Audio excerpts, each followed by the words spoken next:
the perfect replica. Hey everybody, it's BATJAC J.W. If you're like me and you're a big fan of the 1911 pistol and you love the classic, for me it is what does it is the World War II style of pistol. Okay, I have long searched for the perfect replica, if you would, of the original pistol. Now, I owning an original, but I don't really mess with it too much. They're quite pricey, but let's hope that the CMP releases theirs and we all can get our hands on one for a decent price. Yeah.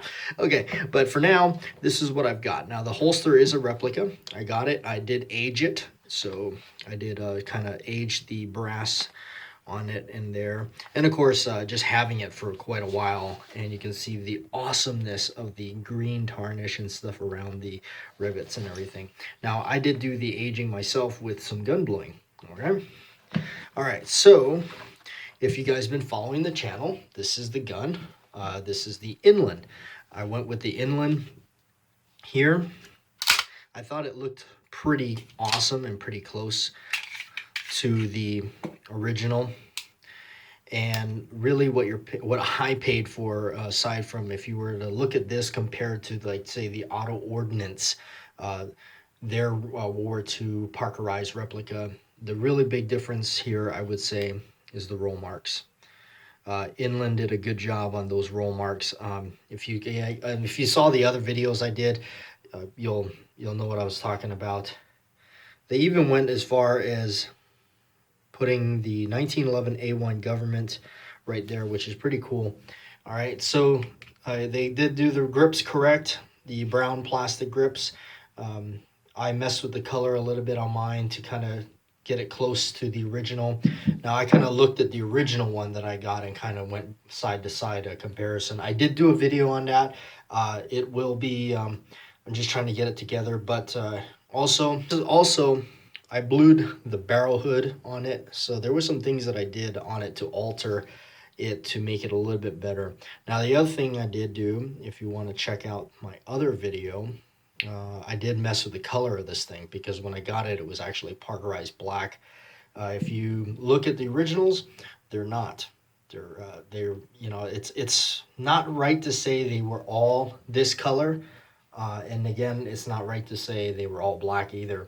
When they first started out, they were, but during World War II, they started Parkerizing them, and they kind of came out with a kind of off color, at least all the ones that I've seen, even in the books. And I kind of like this color anyway, so check out the video. It's called "What Did I Do to My 1911?" But this is what I wound up coming out with.